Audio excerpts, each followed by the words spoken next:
خدا کے نام سے اس جلسے کا آغاز کرتے ہیں، خدا کے نام سے جلسے کا ہم آغاز کرتے ہیں، وہی مالک ہے ہم اس کے کرم پر ناز کرتے ہیں، اسی کے فضل سے آغاز کا انجام ہوتا ہے، اسی کے مہربانی سے جہاں کا کام ہوتا ہے۔ بولے سبحان اللہ۔ اسی کے مہربانی سے جہاں کا کام ہوتا ہے۔ اور کچھ اس طرح سے مقدر بنا رہے ہیں ہم، کچھ اس طرح سے مقدر بنا رہے ہیں ہم، نظر میں گنبد خضرا بسا رہے ہیں ہم، فرشتوں ہاتھ بٹاؤ ہمارے کاموں میں، فرشتوں ہاتھ بٹاؤ ہمارے کاموں میں، نبی کے ذکر کی محفل سجا رہے ہیں ہم، نبی کے ذکر کی محفل سجا رہے ہیں ہم۔ اور وہ کرے دولت کی خواہش جس کو دولت چاہیے، بولے سبحان اللہ۔ وہ کرے دولت کی خواہش جس کو دولت چاہیے، مصطفیٰ کے چاہنے والوں کو جنت چاہیے، اور نعت کا سننا سنانا عاشقوں کا کام ہے، نعت کی محفل سجانے کو بھی قسمت چاہیے۔ عزت سامعین کرام اور اسٹیج پر تشریف فرما علماء کرام، سب سے پہلے میں مدرسے کا کچھ تعارف کرا دوں۔ مدرسہ دارالکتاب و سنہ سورج پورہ ملک نیپال کے ایک ایسے ترائی علاقے میں واقع ہے جہاں ضلالت و جہالت اور بدعات و خرافات کا خاصاً غلبہ ہے۔ یہاں کے لوگ دین سے دور اور تعلیم سے ناآشنا ہیں، اور مسلمانوں کی تعداد حالیہ اعداد و شمار کے مطابق بہت ہی کم ہے۔ ملک نیپال کی مذہبی حالت کو اور تعلیمی دینی بیداری کی کمی کو دیکھتے ہوئے اس مدرسہ کی اشد ضرورت تھی۔ چنانچہ اکابرین کے مشورے سے، یہاں کے ذمہ داروں کی کوشش سے 1995 میں الحمدللہ اس مدرسے کا قیام عمل میں آیا، اور شروع میں یہ مدرسہ اپنے قسم پرسی کے حالات سے دوچار ہوتا رہا اور تعلیمی سلسلہ غیر منظم طریقے سے مکتب کی شکل میں محدود رہا، لیکن الحمدللہ ثم الحمدللہ آج اس مدرسہ نے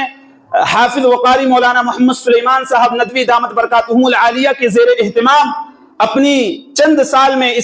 سال کی قلیل مدت میں جو کچھ کیا ہے وہ آپ کے سامنے آیا اور بیاں ہے۔ اور الحمدللہ اس مدرسے نے کئی حفاظ کرام بھی پیدا کیے، جن میں سے الحمدللہ میں بھی ہوں، یہیں سے حفظ کیا ہوں۔ اور ابھی آپ دیکھیں گے اس مدرسے کے کچھ طلبہ نے تیاری کی ہے، کوئی انگلش میں اسپیچ دے گا، کوئی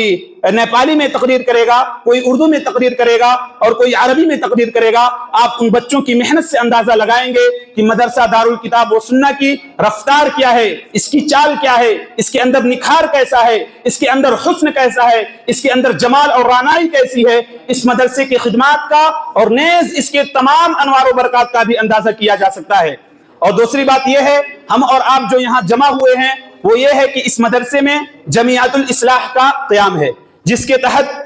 ہفتہ واری پروگرام ہوتا رہتا ہے، ہر سال ہوتا رہتا تھا، لیکن الحمدللہ اس سال اللہ رب العزت نے یہاں کے ذمہ داروں کو ہمت دی، تو یہاں کے ذمہ داروں نے طلبہ کے درمیان ایک کمپٹیشن کرایا، تقریر و تحریر کا ذوق پیدا کرنے کے لیے ایک کمپٹیشن کرایا۔ اس کے اندر طلبہ نے حصہ لیا اور اچھا پرفارمنس کیا، اور الحمدللہ کچھ طلبہ فرسٹ اور سیکنڈ اور تھرڈ آئے ہوئے ہیں، ان کو بھی انعام دیا جائے گا۔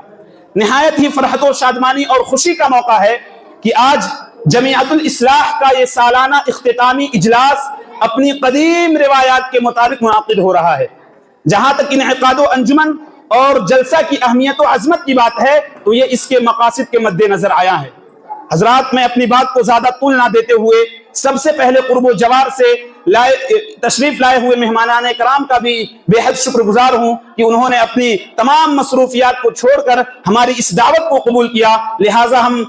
ان کا استقبال اس شعر کے ساتھ کرنا چاہیں گے کہ شکریہ آپ کا، آپ کے آنے سے رونق تو بڑھی، شکریہ آپ کا، آپ کے آنے سے رونق تو بڑھی، ورنہ یہ محفل جذبات ادھوری رہتی، ورنہ یہ محفل جذبات ادھوری رہتی۔ اور اسی طرح سے اسٹیج پر تشریف فرما علماء کرام کا بھی بے حد ممنون و مشکور ہوں کہ انہوں نے اپنی گونا گو مشغولیات کے باوجود ہماری اس دعوت کو قبول کیا، لہٰذا اس شعر کے ساتھ میں ان کا استقبال کرنا چاہتا ہوں کہ یہ آئے ہمارے مدرسے میں، یہ ہمارے خدا کی قدرت ہے، یہ آئے ہمارے مدرسے میں، یہ ہمارے خدا کی قدرت ہے، کبھی ہم ان کو اور کبھی اپنے مدرسے کو دیکھتے ہیں۔ حضرات، اس سے پہلے ہم باقاعدہ جلسے کا آغاز کریں، یہ بتا دینا مناسب سمجھتے ہیں کہ ہر جلسہ اور کانفرنس کسی نہ کسی عظیم شخصیت کے زیر صدارت ہوا کرتی ہے تاکہ پروگرام بحسن خوبی اختتام پذیر ہو۔ اس لیے ہم اس بزم کی صدارت کے لیے حضرت مولانا قاری حنیف صاحب ندوی دامت برکاتہم کا انتخاب کرتے ہیں کہ میری اس تحریک کی تائید کی جائے گی۔ صدارت کے انجام پذیری کے بعد ہم چاہتے ہیں کہ اس پروگرام کا آغاز اس کلام الہی سے ہو جس نے 23 برس کی قلیل مدت میں پورے عالم انسانی میں انقلاب برپا کر دیا، اور اس دنیا کے اندر جتنی بھی آسمانی کتابیں نازل کی گئیں ان میں سب سے افضل، سب سے اکمل، سب سے اجمل اور سب سے افصح جو کتاب ہے وہ قرآن پاک ہے۔ آئیے اس کلام پاک کی تلاوت کے لیے میں خوش الحان قاری محمد کلیم صدیقی کو دعوت دیتا ہوں کہ وہ آئیں اور تلاوت کلام پاک سے مجلس کا آغاز کریں۔ اس شعر کے ساتھ میں ان کو بلانا چاہوں گا کہ جب پھولوں نے خوشبو کی تجارت کی ہے، بولیں سبحان اللہ، جب پھولوں نے خوشبو کی تجارت کی ہے تو پتے پتوں نے پھولوں کی شکایت کی ہے، اور مہک اٹھا ہے ہر سمت قطروں فضائیں، مہک اٹھا ہے ہر سمت قطروں فضائیں، جب کسی شخص نے قرآن کی تلاوت کی ہے، جب کسی شخص نے قرآن کی تلاوت کی ہے۔ محمد کلیم صلی اللہ علیہ وسلم